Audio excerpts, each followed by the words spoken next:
All right, so as you can see on the screen, I have done a little bit of segmentation. So finance, economics, and current affairs. Yeah, these are three important topics if you are applying for MSc Finance. Now, as far as finance is concerned, I mean, the topics are not that kind of, high-funded topics. They're like basic topics, like you should know how to read the financial statement. I mean, profit and loss account in Indian accounting standard terms. Then you got to know the cash flow statement, then the balance sheet.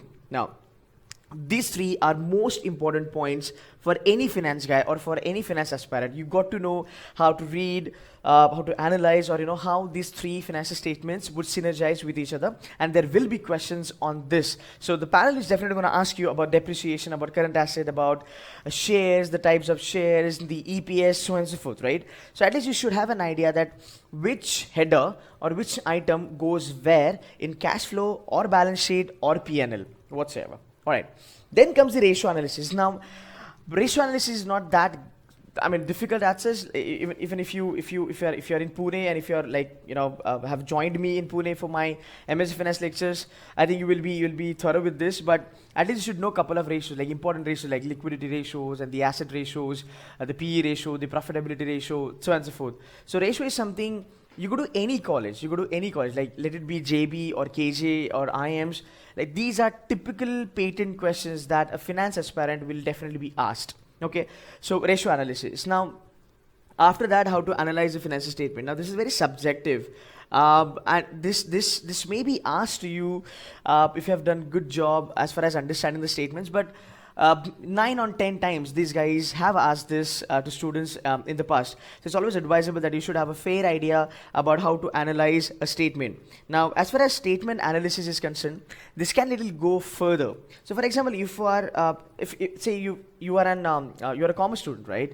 Or you are somebody who has done some MCom in finance, then get ready to have some advanced level questions on this. Here they will not just ask you, tell us how to analyze this statement. Here they'll ask you, okay, could you please tell us how would you analyze a statement of, say, a retail sector or say a banking sector or an investment bank, something like that.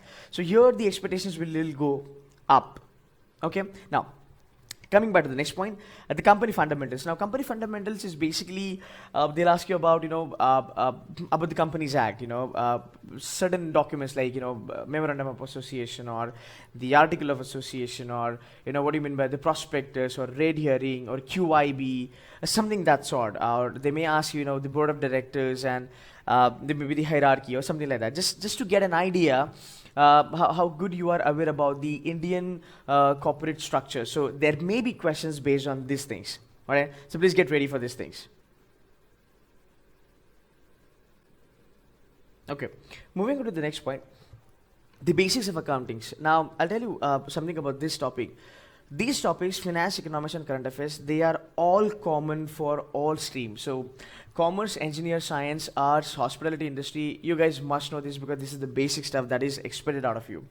Now, basics of accounting. This is bare minimum understanding. How do you account for, say, something to do with the income tax slabs, something to do with the debit or credit, something to do with the some of the ratios, something to do with the depreciation or something like that. They may ask you, like if you're a commerce student, they may ask you, okay, tell me 2 methods of depreciation. Okay, so nothing great at such. I think if I have to weigh this, it's around about like 2% of your total interview. So don't get really carried by this. It's a couple of stuff. Now, somebody might ask you, what's the difference between accounting and finance? There are a lot of people who misunderstand and they believe that accounting and finance is one and the same. That's absolutely not the case. Accounting is different and finance is different, altogether different, okay? And there comes economics in between to kind of patch them up. So these two are different stuff. So I don't think anybody who's a non-commerce guy should get this question. But yeah, if you are a commerce guy, you're a BBA guy, or coming with a finance background, guys, get ready for this question. All right, now the next thing is seed funding, VCP. These are the jargons been talked every now and then in the industry. I think this is something you will be watching every now and then on news as well, newspapers, magazines, and so on and so forth. So I think you got to have a good idea. How do you differentiate between seed funding, venture capital, and private equity, something like that. You got to know a little bit about IPOs, then types of banks, different bank rates. So when I talk about different bank rates, I'm basically talking about CRR, I'm talking about SLR, I'm talking about bank lending rate, and so on and so forth, right? And Futures and options, yeah, most talked about, most favorite as far as the trading is concerned. So even if you're an engineer, for the fact that this is the most crucial part of the exchanges and the finance, you're bound to know what is futures and options. At least a little bit, a liner is expected from you because you are intent to get into finance, and being this the one of the most important part of finance, you got to know what exactly is futures and options. At least a one-liner distinguish between both of these guys. Alright, so this is basic finance. I'm not saying this is the whole finance, but at least itna to pata hona chahiye so that at least you can answer a couple of things here and there.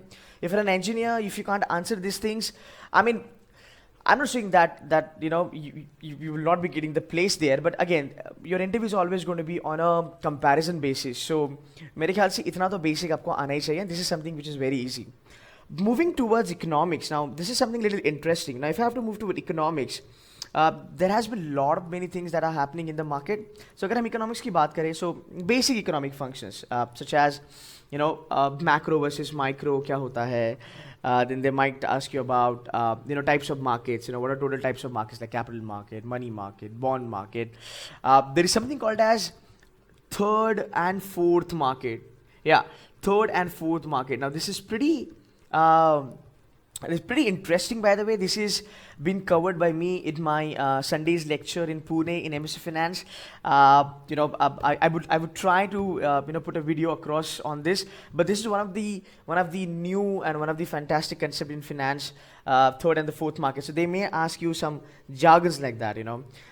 Global economy, yes. Credit creation by banks is something that you must know. It's a very basic thing. How bank makes money, you know, how the money gets roll on in the market, something like that. So this is very important. So credit creation by bank is important. Then inflation control policies, rates, and most important is you know the world organizations. I mean. Like WTO is there. Then you know Asian Development Bank is there. IMF is there. So you need to know a little bit about these guys, you know, what they do, why do they exist, and what is the core function of them. Even if you Google this up, I think you should be getting this information.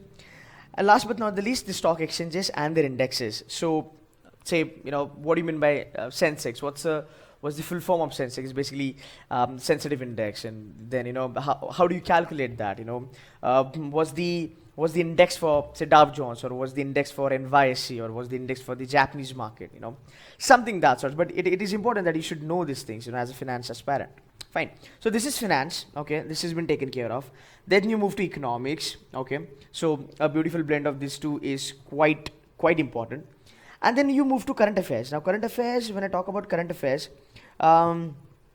see, as far as current affairs is concerned, I think even if you are watching news, or if you are, you know, reading newspaper, or you know any other app like Bloomberg and all that, I think you will be fairly good in this. But as far as current affairs are concerned, stay updated with the current happenings like M&A, IPO, recent funding deals. Every now and then the startups are getting funding from Sequoia and Tiger and so on and so forth. Stay pretty glued to this kind of things, because these are the first things that they're going to ask you to check how good you are as far as the financial industry is concerned. Are you really updated with that? Because that shows your interest, you know. Then change in rates, the federal rates, the ECB rates, the Indian rates, the banking rates, whatsoever. If there is any change that has happened in the rates in last 1 year in the global economy, you got to know that, that's for sure. Appointments. I'm talking about the financial industry, by the way. Appointments of any governor, appointments of any central bank head, something that sort in last 1 year. So when I talk about current affairs, I think last 1 year current affair more than enough for you guys. They will not get in depth of that. Something which is very interesting happening these days in the market is trade war. This is between China and USA. So you must know it, you know, what's going to be the impact on the bonds and all that stuff. So this is important that you should know.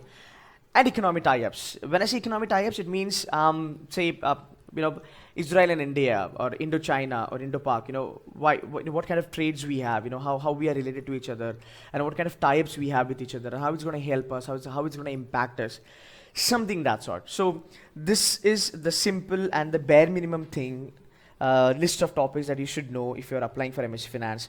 Now, the one thing that I want to tell you guys is that, see, even if you're not able to cover up this, right? So I am going to be uploading all these videos of all the chapter, but it's going to be a short thing. So I will be uploading all these chapters via video. So if you can subscribe to my channel, you will get to know this. If you're in Pune, if you want to start with the classroom coaching, wherein I'll be covering these things, along with these things, we'll be jumping on to a little bit of advanced. You are most welcome. So if not, then at least start from right now, today itself, to get little bit kind of, heads up, or get a little bit accustomed to these concepts, so that you'll be doing at least decently good in your interviews. All right, so if you have any question and you want to speak to me, you can directly call me on this number. You can also like my Facebook page. And to get such kind of videos in future, do subscribe to my channel. I'll be uploading a lot of videos on the finance front, especially catering to MSc Finance. And if you have any question, you can get in touch with me. Also, a request. Is there anything that you want me to upload a video on, maybe any topic? Just put the comment in the in the video, and I'll be making video on that if it's required. All right, thank you so much, guys. Good luck for your MSc Finance. Thank you.